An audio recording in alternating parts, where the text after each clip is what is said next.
G'day folks, welcome to another mystery unboxing. This is as much fun for me as it is for you because I don't know what's in here. What I do know, and I can tell you, is that a couple of weeks ago, VUCA Simulations, V-U-C-A Simulations, contacted me and said, would I be interested in checking out some of their new publications? And I said, absolutely, yes. Send me anything and everything you want to send me. And they said, all right, we'll get a box in the post out to you in Australia, and it just arrived today. So I don't know what's in here. What I do know is that VUCA Simulations, from what I've seen elsewhere, they are, and I've made comments on this well before they contacted me, they are setting new standards for the quality of, particularly I've noticed their rulebooks and counter art and map art. So I'm very keen. This is the first VUCA simulation titles that'll be added to my collection. So let's crack it open and have a look. You may know VUCA, and what the first title that I came across was Across the Boog River, B-U-G River. I've seen recently a few people, how's this box open? It's an interesting box. It doesn't have the,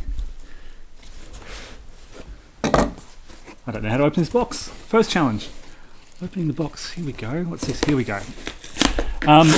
Crossing the Line is the other one. Sorry for that noise. And I've seen a couple of videos on that. They have published about half a dozen recent titles. Straight on top here we have Operation Theseus, Gazala. Oh, look at this. So this doesn't look like a hefty box. This is about 2 inches deep, but let me tell you, this is probably one of the heaviest 2-inch deep boxes. It weighs, it's heavy. Hard to put this in kilos. It's heavy. And there's Crossing the Line directly below it. I can see that already. So let's take a look at this first. So published in 2021 by Brunken and Gebhardt. This is called a German publishing company. Look at the quality of this box. I'm excited because this is some of the most, the texture as well. It's finding it hard to put into words. It's a very thick, sturdy, hefty quality box. As I've said, the comment I made even before they contacted me was, as I said, they're setting a gold standard for production quality. I don't want to rip this sort of seal. It's just, I want to take care of everything and there we go. Very carefully remove that seal because that's beautiful. So a sealed box. I'm going to do the same thing on that side as well. So what do we have here? This is Gazala 1942. After the Commonwealth Offensive, Operation Crusader, the Axis overran Cyrenaica for a second time and prepared for the capture of Tobruk. If successful, the Axis might have the opportunity to drive to Egypt, perhaps crossing the River Nile and reaching Cairo. To prevent this, the British 8th Army established a defensive line consisting of immense minefields and fortified positions of some 43 miles, 70 kilometres in length. So the game is an operation level simulation. Here you can see some counter samples. Unit scale is brigades, regiments and tank battalions. Regiments time scale is 1 to 6 days, 2.2 miles, 3.5 kilometres per hex. There are 3 scenarios, including the campaign. Playing time is 60 minutes to 10 hours, depending on the scenario. And it's two players or solitaire play. Designer, D. Blenneman. Developer, P. Gebhardt. Graphic artist, P. Bezirke. And rules editor is P. Gerhardt. He's rating 7 in complexity, 8 solitaire suitability. Oh, this is heavy. All right, let's crack it open and have a look. I'm going to shift this box over to the right. Operation Theseus, and this is beautiful paper. This is glossy, thick color. Here we have a sample of the map.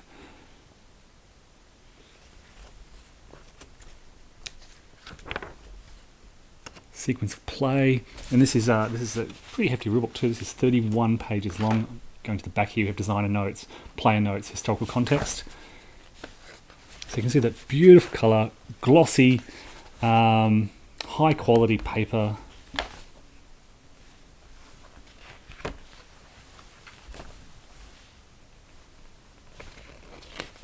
Operations phase, initiative determination, actions, possible actions, overview, movement action, breach minefield, combat action, refit action, improved defense action, and the action point tracks. Then details on those actions, the combat action sequence.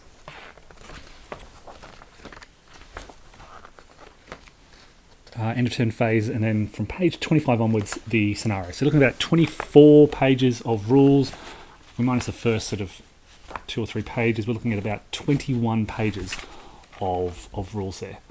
Well illustrated, tables and charts, detailed and so forth. The scenarios, there are 3. We have Assault on Bir Hakim. We have Scenario 2, the opening phase, and Scenario 3, the Gazala battles, 8 game turns. And then an example of the combat sequence, and then those, as I mentioned, players' notes, historical context, and a 2-page, very detailed index as well. All right, so why is this so hefty and heavy? Well, this is a mounted map.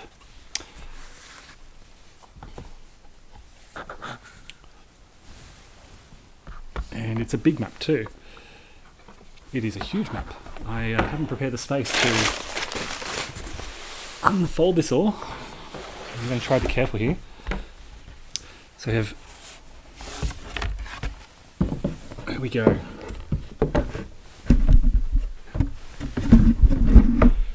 So some holding boxes, information, action point track down in the bottom left, some similar charts up in the top right. Up here we have Tobruk, and yeah, you get a sense of that defensive perimeter around here. El Adem, Bir Hakim down here. What else can we see? Yeah. Game turn track, DRM track, initiative DRM track along here, and yeah, action point track up there as well for the Commonwealth forces. Beautiful map art. I mean, I've commented in previous videos and reviews that I've made how it's hard to evoke the terrain of the desert, and a lot of North Africa games just have yellow. Particularly 80s and 90s designs just have yellow, but this is incredible. So, I mean, top marks. I beg your pardon, I've forgotten the designer's name, the artist's name already. Bottom of the box. It is P. Gebhardt, developer and art director, and P. Bezerke. I hope I pronounced your name correctly. I probably butchered that. Sorry. So yeah, beautiful map art. Rulebook, 2 D10s, and counter sheets. So 4 counter sheets, and these are, I mean, this is, I'll be honest, this is, I talk about GMT as being the gold standard. This is exceeding GMT production quality. These are thick counters. They are pre-rounded counters, you can see there, so you won't need to worry about a counter clipper. And sorry about the focus, but these are nice, robust, tactile counters. In 4 counter sheets, so 1, 2, 3 administrative counters, and 4. And look at this, we can get a combat results chart. That looks interesting. On the counter sheet with these are the optional multiplied chits, replacement counters.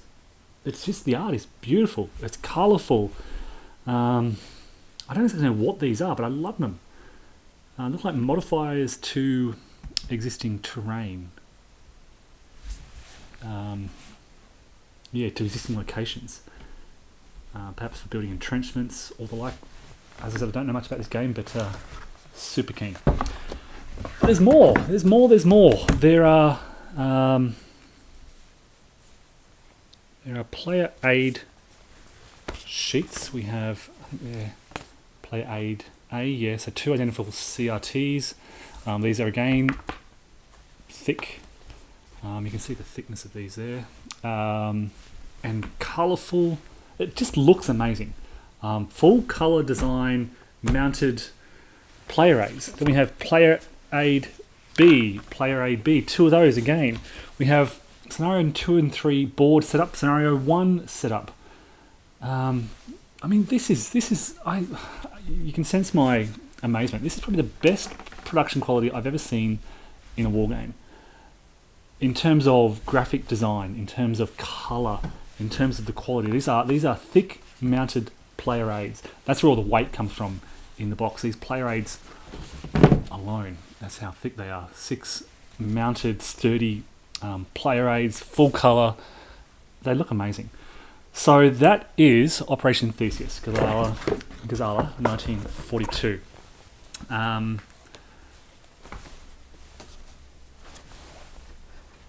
Let's check out what else is in this mystery box. Let's try and pack this away carefully. And then we need to figure out which one to get to the table first. There's a bit of a queue at the moment because I've had no time. You may have noticed the dearth of videos lately. I've had no time to get much done. And I'm still, I've got Assault on Gallipoli coming up next. And then this. So Crossing the Line and Donnlag, the escape from Stalingrad. And I can tell you, they all weigh about the same. Crossing the Line's a little bit heavier than Donnlag. Put that one up there for a moment. Let's have a look at the back of this. So Crossing the Line, Aachen 1944, Operation Market Garden was in the final stages of preparation. Lieutenant General Hodges led the leading elements of 1st Army towards the West Wall fortified line south of Aachen. If successful, he might have the opportunity to drive through the fortified line, cross the Ruhr River, and perhaps reach the Rhine River. So this game is an operational level simulation of the Battle for Aachen, which took place from the 12th to the 20th September to the 21st of October 1944. 2-player design, but suitable for solitaire and team play. Played in a semi-interactive way and keeps both players actively involved at all times. Designed by D. Blenneman, developer and art director P. Gebhardt, graphic artist P. Berserk, and rules editor J. Brunken.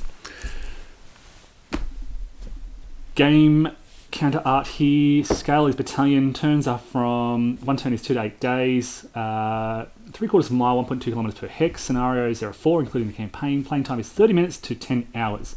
Complexity is 6. Solitaire suitability is 8.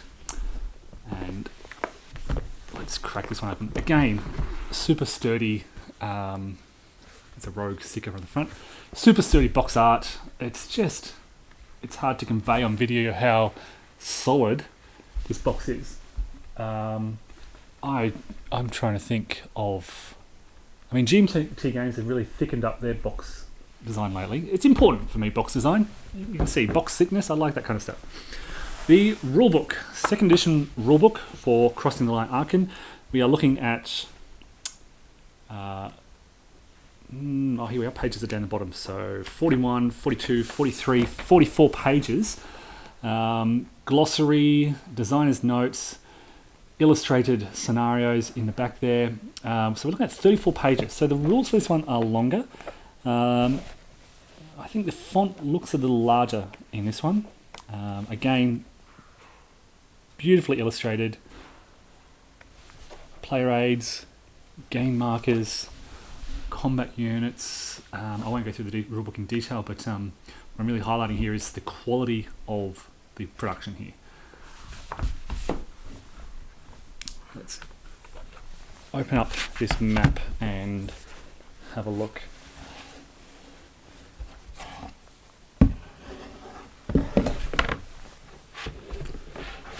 Okay.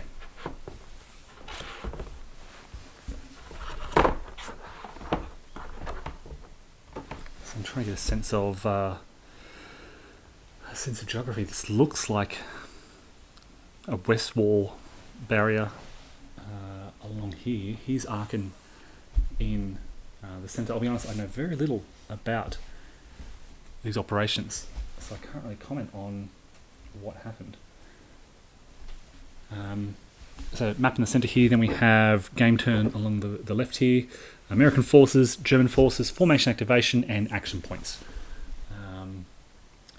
I can see some supply sources along the edges of the map.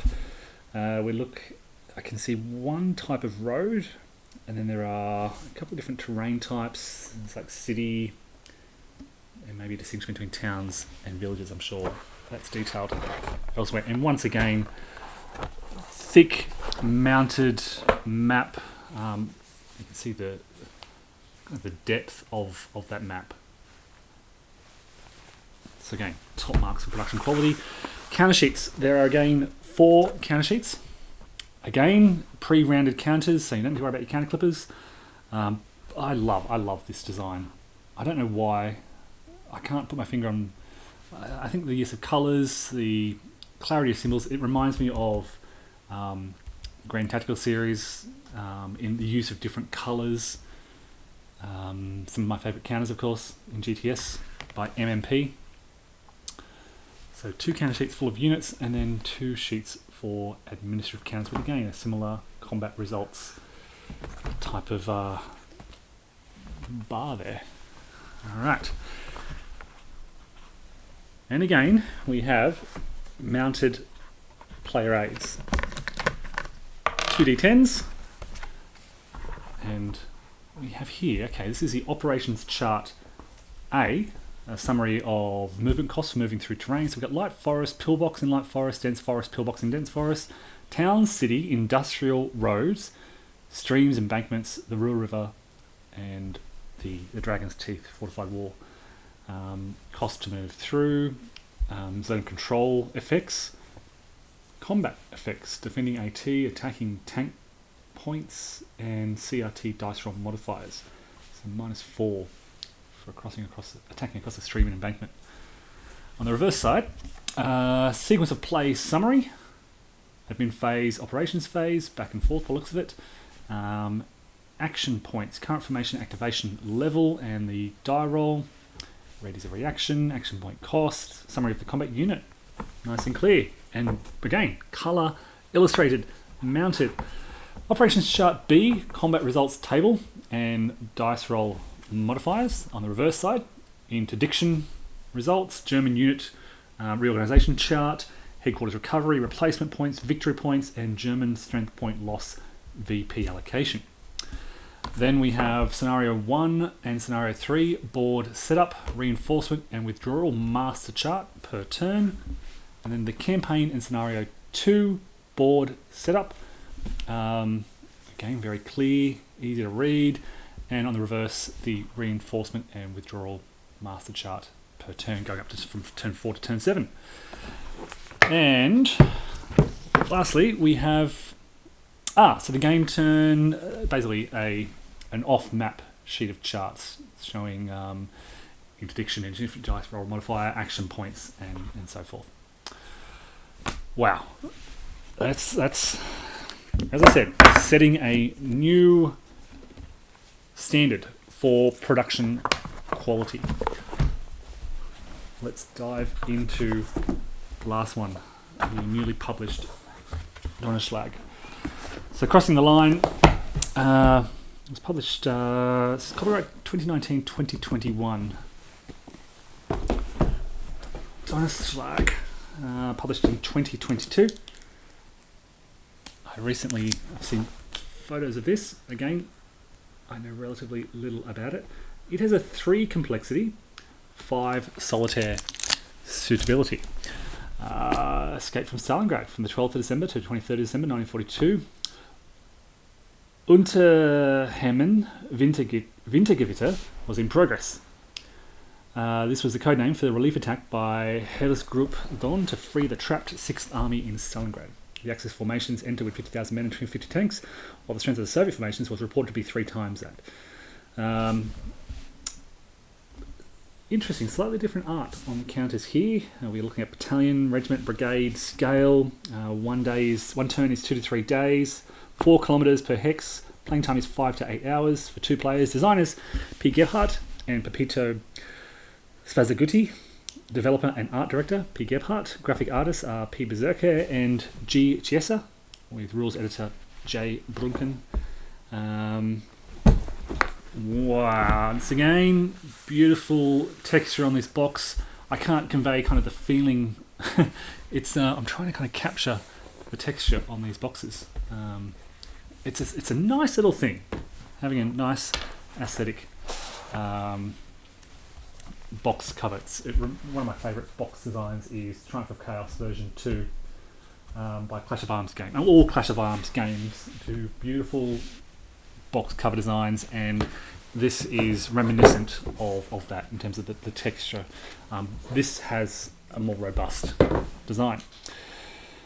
Okay, so the rulebook. We are looking, let me get to the end first. 18 pages, so a shorter rulebook.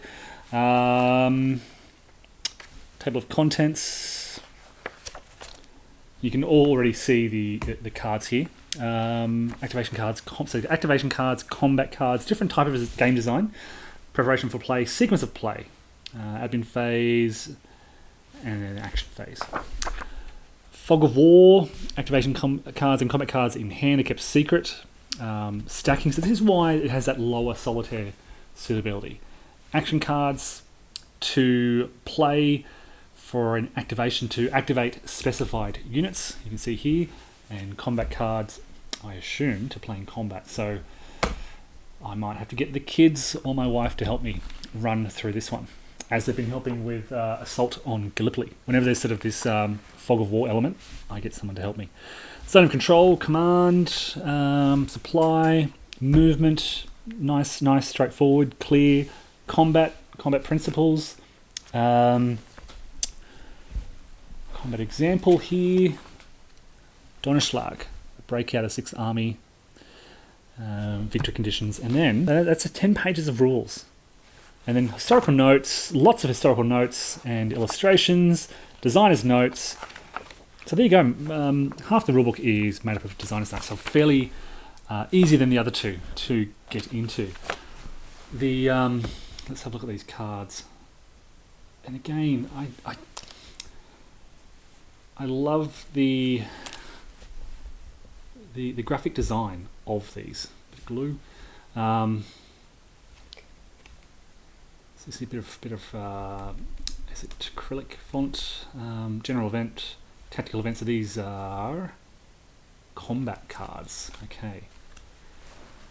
Anytime, lessen German combat card limit by 1. Tactical event, anytime, 2 times Soviet replacement infantry. What's this one?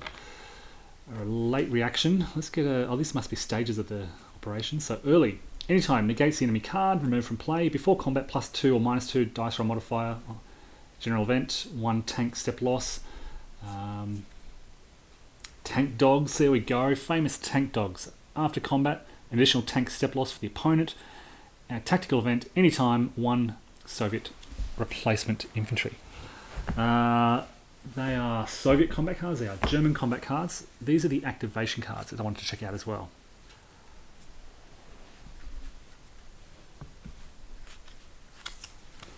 So activation, play may activate. Is this a division? I should a division, 6 Panzer division. Okay, there we go. So 6 Panzer division activation, any formation, 23rd Panzer division, Romanian infantry. Later on, we can activate Schwerpunkt or 17th Panzer division, and these are Soviet activations. So red units of 1 army, blue units of 1 army. Okay, so let's put those aside and check out the map. We have 2 D6 based system, and again the same standard quality, thickness, beautiful design. Try to open this up.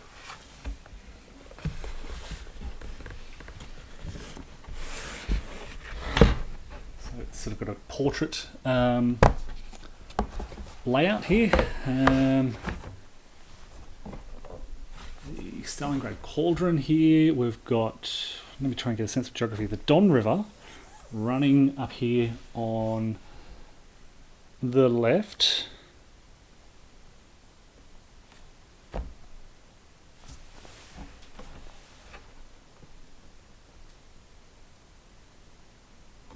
the Don River running up here. I'm trying to recognise some town names. Berezovsky, Gorky, okay. The Mishkova River along here. I love how, like, this is the area of operations. This is where you're focusing, but the map and the detail extends off map for that broader context.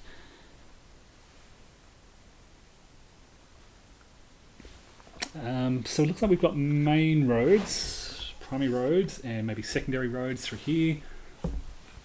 Let's have a look. I'll leave that there as we go through the other components. There are two counter sheets in this game. Again, pre-rounded, beautiful colours. 1.5 sheets of units and half a sheet of administrative counters, out of supply, snowdrift, looks like interdiction and breached minefield markers. There is an axis setup display, a space for cards and markers, single-sided. Well, it's single-sided utility, but there is nice art on the back. The escape from Stalingrad Soviet setup display, reinforcements. Then we have the player aid, 2 player aid sheets. Sequence of play, combat results table, terrain effects chart. So we have, yeah, major roads and minor roads, and rail running through sort of the centre of the map. There are unbridged rivers, cities, towns, minor villages, and train stations, which provide a combat. -1 dice modifier for attackers. Summary of zone controls, stacking, maximum of 2 combat units plus an HQ, combat range, command range, sorry, command execution, play activation card, activate a formation, activate units, yeah,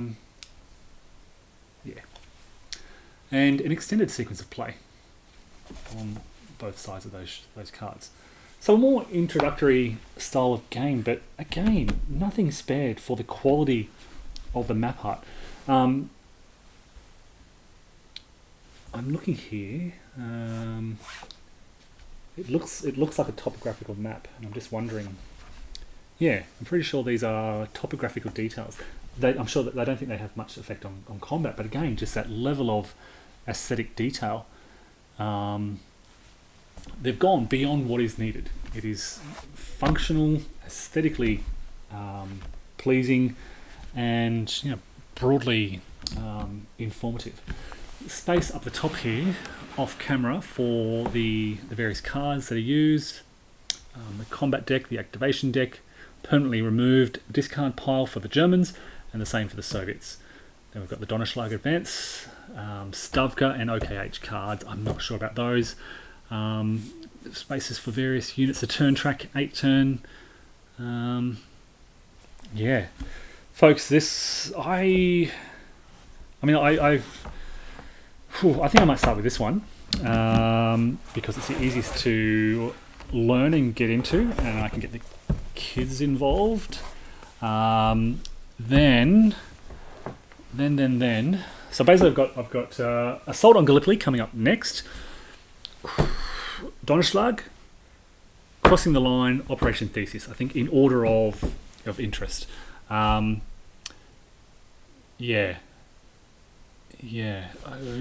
up between these two, but I'm really interested to learn more about Aachen 1944. So wow. Thank you, VUCA Simulations. Check them out, VUCA Sims, VUCA Simulations. Oops. They are combat cards, yeah. Check them out.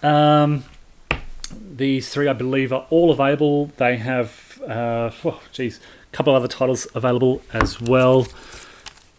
I'll try to put these cards all back off camera, and I will hope to get to this as soon as possible. Thanks everyone for watching, and take care.